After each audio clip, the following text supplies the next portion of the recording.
వివాహ బంధం అంటే ఈ రోజులలో అయితే అది మూనాల ముచ్చటగానే మిగిలిపోతుంది. అంటే చాలా వరకు అంటే సెలబ్రిటీస్ పెళ్లిళ్ళు చేసుకుంటే అవి సంవత్సరం, 2 సంవత్సరాలు మహా అయితే 6 నెలల కాలం వరకే ఉంటున్నాయి. అయితే ఇదే కోవలో ఏంటంటే ప్రముఖ సీరియల్ నటి అడ్డాల ఐశ్వర్య తనని మోసం చేసిందంటూ తన భార్య అయిన శ్యామ్ గారు అయితే ప్రేక్షకుల అంటే మీడియా మిత్రుల ముందు సమావేశమై తన గోడును వెల్లవించుకున్నారు. అయితే ఈ అంశాన్ని ఇంకా మనకి వివరించడానికి మనతో పాటు ఉన్నారు ప్రముఖ రాజకీయ విశ్లేషకులు శ్రవణ్ గారు. నమస్కారం సార్.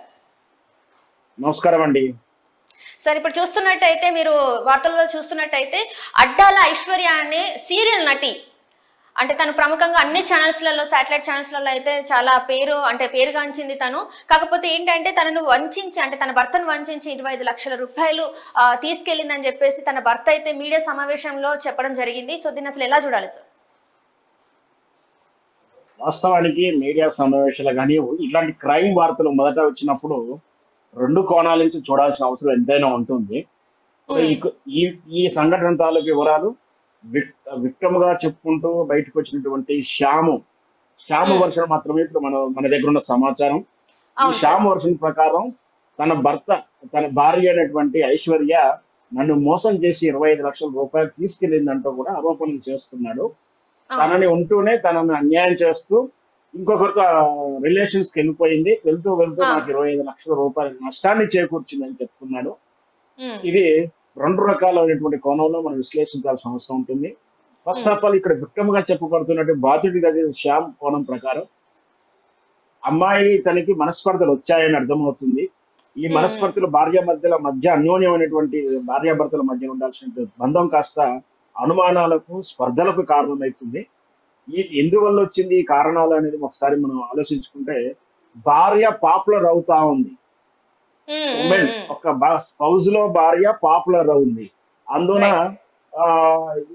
అందున ఒక సెన్సిటివ్ సెక్టర్ అని కూడా చెప్పాలి. ఎందుకంటే అట్లా పోల్చడం కొందరు ఇబ్బంది పడతారేమో కానీ భార్య ఇతరులతో స్నేహం చేస్తూ ఇతరులతో కపుల్స్ గా ఉంటూ సీరియల్లో నటిస్తున్నప్పుడు ఒక రకమైనటువంటి అనుమానాలు కానీ లేదా అనుమానాలు తావించే పరిస్థితులు ఏర్పడుతుంటాయి. ఒకవైపు ఆమె ఇతరులతో క్లోజ్ ఉండేటువంటి నేపథ్యం ఉంటూ కొనసాగుతుంది. అక్కడ ఉండాల్సిన పరిస్థితులు ఆ ప్రొఫెషన్ తీరు అలా ఉంటుంది. అయితే దాంతో పాటు భర్త కన్నా భార్యకు ఫేమస్ అవ్వడము, భార్య ఎక్కువ ఎర్నింగ్ చేయడము, భార్యకు సెలబ్రిటీ హోదా ఉండడం కూడా ఒక్కొక్కసారి ఇలాంటి భర్తలకు ఇబ్బందిగా తయారవుతుంటుంది. అంటే చిన్నగా ప్రారంభమైనటువంటి ఈ సమస్య ఇగోల దాకా వెళ్ళి చాలా దూరం వెళ్తూ ఉంటుంది. బహుశా అలాంటి కారణాలే ఉండవచ్చు. వీళ్ళ మధ్య చిన్న చిన్న కారణాలు చిలికి గాలివాడగా ఇప్పుడు విడిపోవాల్సిన పరిస్థితులకు రావడం జరుగుతుంది. తద్వారా ఆమె వేరుపాటై దూరం వెళ్ళిపోతూ అంతవరకు అంటే కలిసి ఉన్నప్పుడు చేసుకున్నటువంటి లావాదేవీలు, కలిసి ఉన్నప్పుడు తీసుకున్న బహుమతులు, కలిసి ఉన్నప్పుడు తీసుకున్నటువంటి భాగస్వామ్యాన్ని ఈ రోజు ప్రశ్నిస్తుంది. బహుశా అలా ఆమె పేరు మీద 25 లక్షల ఆస్తి కానీ భూమి కానీ కొన్నా, గోల్డ్ కొనిచ్చినా అవన్నీ కూడా మళ్ళీ తిరిగి నాయే అవుతాయని చెప్పే కోణంలో ఈ బహుశా ఇతను విక్టమ్ ఆరోపిస్తుండవచ్చు. లేదా ఇతను ఏదైనా మోసం చేసి ఒక భార్యగా కాకుండా ఒక పెట్టుబడిగానో లేకపోతే ఇతరత్ర ద్రవ్య రూపంలోనో తీసుకొని ఉంటే ఖచ్చితంగా ఆమె నేరస్తురాలు అవుతుంది. అండర్స్టాండింగ్ ప్రకారం కలిసి ఉన్నప్పుడు జరిగిన లావాదేవీలని సస్పెక్ట్ చేయడానికి కోర్టు కూడా కానీ చట్టాలు కూడా అనుమతించదు.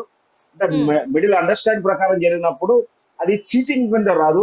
మీకు ట్రాన్సాక్షన్స్ అంటే లెక్కలు చూసుకున్న తర్వాత నీకు ఆయనకి ఇవ్వాలా, ఆమెకి ఇవ్వాలా, ఇతరికి ఆమె ఇవ్వాలా అనేది తేలిన తర్వాత ఇది 25 లక్షల రూపాయలు ఆమె మోసం చేసిందా, ఆమె వాటా ప్రకారం తీసుకెళ్ళిందన్న క్లారిటీ రావాల్సి ఉంటుంది.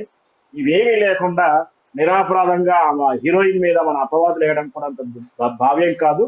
ఆమె వర్షన్ విన్న తర్వాత ఇప్పుడు నేరస్తులు ఎవరు, చీటింగ్ ఎవరు, మొదటి నుంచి ఉద్దేశపూర్వకంగా భర్త ఏమైనా మోసం చేశాడా, భార్య మోసం చేశాడా కోణం నుంచి మనం చెప్పాల్సి ఉంటుంది.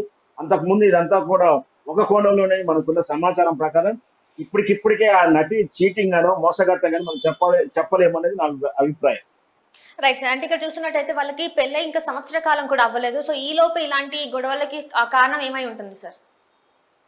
ఖచ్చితంగా నేను చెప్పినటువంటి కారణం అవుతుంది. ఆమె పాపులర్ అవడము, ఇతడు బహుశా అనామీగా ఉండడము, ఎర్నింగ్ చేయడము, డబ్బులు కూడా సెలబ్రిటీ స్థాయి. అంటే ఆమె ఒక రోజు బహుశా నాకున్నటువంటి సినీ అండ్ టీవీ సీరియల్లో నేను టీవీ డైరెక్షన్ డిపార్ట్మెంట్ లో సినిమా ఫీల్డ్ లో చేశాను కాబట్టి ఆమెకి ఎంత లేదన్నా రోజుకు ఒక 15 నుంచి 20 వేల రూపాయలు సంపాదిస్తుంది ఒక ఖాళీ షీట్ లో. తక్కువలో తక్కువ తక్కువలో తక్కువ కూడా 20,000 ఫర్ డే, అంటే ఫర్ మంత్లీ వచ్చేసి ఈజీగా 4-5-6 lakhs ఈజీగా సంపాదిస్తుంటుంది. సో దాంతో ఈ 5-6 lakhs కన్నా ఎక్కువ ఆమెకు పాపులారిటీ, గ్లామర్, సెలబ్రిటీ హోదా ఉండడం, దీంతో పాటు ఒక భర్త భర్త భార్య ఆ విధంగా అందరితో క్లోజ్ ఉండడం కానీ, రిలేషన్స్ తో ఉండడం కానీ, తిరగడం కానీ, సినిమా షూటింగ్ లో పాల్గొనడం కానీ, కొన్ని అభ్యంతరమైన సన్నివేశంలో పాల్గొనడం కానీ, బహుశా అతను జీర్ణించుకోలేకపోయి ఉండవచ్చు, లేదా అపార్థాలు చేసుకుని ఉండవచ్చు. అట్లాంటి కారణాల వల్లనే వీళ్ళు విడిపోవడానికి అవకాశాలు ఎక్కువగా ఉంటుంది. పైపెచ్చు శ్యామ్ అనే తను వాడు నాకు తెలిసినంత ఇప్పుడు జరుగుతున్న ప్రకారం చూస్తే ఆయన ఎర్నింగ్ పర్సన్ లా కనిపిస్తలేడు. అంటే బహుశా ఆయన పెద్ద సంపాదన పరుడు కూడా ఏమున్నట్టు కానీ మ్యాట్రిమోనీ ద్వారా పరిచయం అయిందన్నట్టు కూడా తెలుస్తుంది.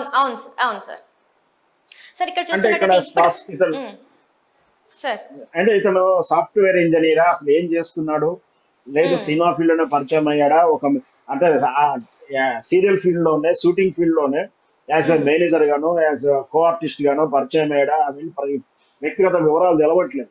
మొత్తం మీద చూస్తున్న వ్యవహారం ప్రకారం చూస్తే ఇతని ద్వారా బహుశా ఆమె 25 లక్షల రూపాయలు బెనిఫిట్ పొంది ఉండొచ్చు, కానీ మరి ఏ రకంగా బెనిఫిట్ పొందింది అనేది తెలవాల్సి ఉంటుంది. ఇంకొకటి ఏంటంటే, ఒకవేళ ఇదే డైవర్స్ కానీ విడాకులు అయితే భరణం కింద కూడా ఇవ్వాల్సి ఉంటుంది. కాబట్టి ఆమె ముందే తీసుకున్నట్టు కూడా ఆమె రేపు పొద్దున కన్ఫెషన్ చెప్పొచ్చే అవకాశాలు ఉంటాయి. సో దీని ద్వారా అప్పుడే ఈ విలన్ అయిపోయిందనో, హీరోయిన్ ఈమె చీటింగ్ చేసిందని అప్పుడే నిర్ధారణకు రాలేమనేది నా అభిప్రాయం. అంటే ఇప్పుడు చూస్తున్నట్టయితే సార్, ఇప్పటివరకు చూస్తే సినిమా ఇండస్ట్రీకి మాత్రం ఇది ఉండేది, కానీ ఇప్పుడు సీరియల్ ఇండస్ట్రీకి కూడా వచ్చింది. అసలు దీన్ని ఎలా పరిగణించాలి సార్? వాస్తవానికి ఒక సినిమా ఫీల్డ్ భర్తను ఒక మగవాళ్ళకి కానీ, అమ్మాయిలకు కానీ ఇద్దరు అర్థం చేసుకున్న వాళ్ళు ఉంటేనే ఈ దాంపత్య బంధం అనేది నిలబడుతుంది.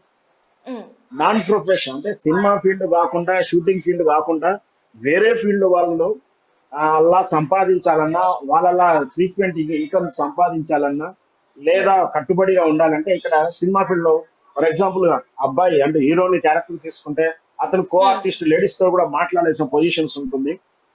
టైం కాని టైంలో ఫోన్లు వస్తుంటాయి, ప్రొఫెషన్స్ వస్తుంటుంది, లేదా అవతల పార్టీ వాళ్ళ నుంచి కూడా, అంటే అవతల వాళ్ళు కూడా టెంప్టింగ్ చేసుకుంటానో, ట్యాంపరింగ్ చేసుకుంటా ఫోన్లు కూడా చేసే అవకాశాలు ఉంటాయి. ఇటు అమ్మాయి ఆర్టిస్ట్, లేడీ ఆర్టిస్ట్ కూడా ఆ విధమైన కాల్స్ వస్తూ ఉంటాయి.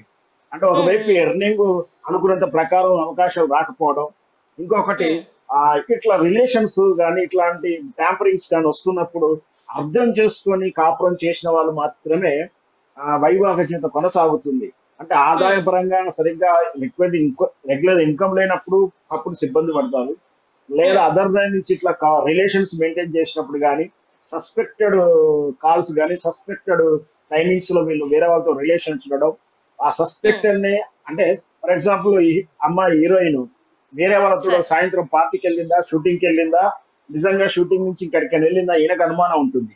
అలాగే ఆమెకు కూడా భర్త పట్ల అనుమానాలు ఉంటాయి. అతను ఏ హీరోయిన్ తో మాట్లాడుతున్నా, ఓన్లీ ప్రొఫెషనల్ గా మాట్లాడారా, ఇప్పుడు ఆమెతో ఎందుకు వెళ్ళేస్తుంది, ఒకే కాంబినేషన్ లో 2-3 సీరియల్ ఒకేసారి ఎందుకు నటిస్తున్నారు, వాళ్ళ మధ్య ఏం జరుగుతుంది, ఇవన్నీ కూడా సస్పెక్టెడ్. ఈ సస్పెక్టెడ్స్ ని, అనుమానాలని నివృత్తి చేసుకోకుండా పెంచుకునేటువంటి తత్వాలు ఉన్నప్పుడు, ఇద్దరిలో తత్వాలు ఉన్నప్పుడే ఈ వైవాహిక జీవితంలో ఈ విడాకుల దారి తీస్తుంది.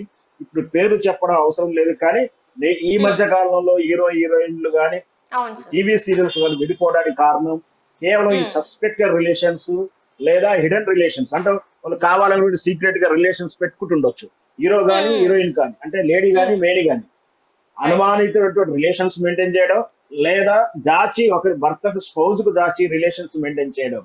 ఈ 2 కారణాలు తర్వాత ఆర్థిక కారణాలే మెయిన్ కారణాలు అవుతున్నాయి. అందుకనే ఈ ప్రొఫెషన్ ఉన్న వాళ్ళు జాగ్రత్తగా 1-2 సార్లు ఆలోచించుకొని వైవాహిక జీవితం అంటే పెళ్లి చేసుకున్న కాపురం చేస్తున్న ఆలోచించుకోవాలి. ముఖ్యంగా పిల్లలు కనే ముందు వీళ్ళలో 1 year 2 year ఒక గ్రేస్ పీరియడ్ పెట్టుకొని వీళ్ళ బంధం నిలబడిన తర్వాత పిల్లల్ని కనాలి. ఆ తర్వాత వాళ్ళని ఇబ్బంది పెట్టొద్దు. మనం చూస్తూనే ఉన్నాం, ఎంతో మంది డైవర్స్ తీసుకొని అమ్మాయి అబ్బాయి ఇప్పుడు ఎంత ఇబ్బంది పడుతున్నారో కూడా చూస్తున్నాం. అంటే వీళ్ళకి అవగాహన రాజ్యం లేకపోవడం పాటు వీళ్ళకు అతి తెలివిగా ఉండడమే దీని ప్రధాన కారణం. Right sir, right. Thank you so much sir.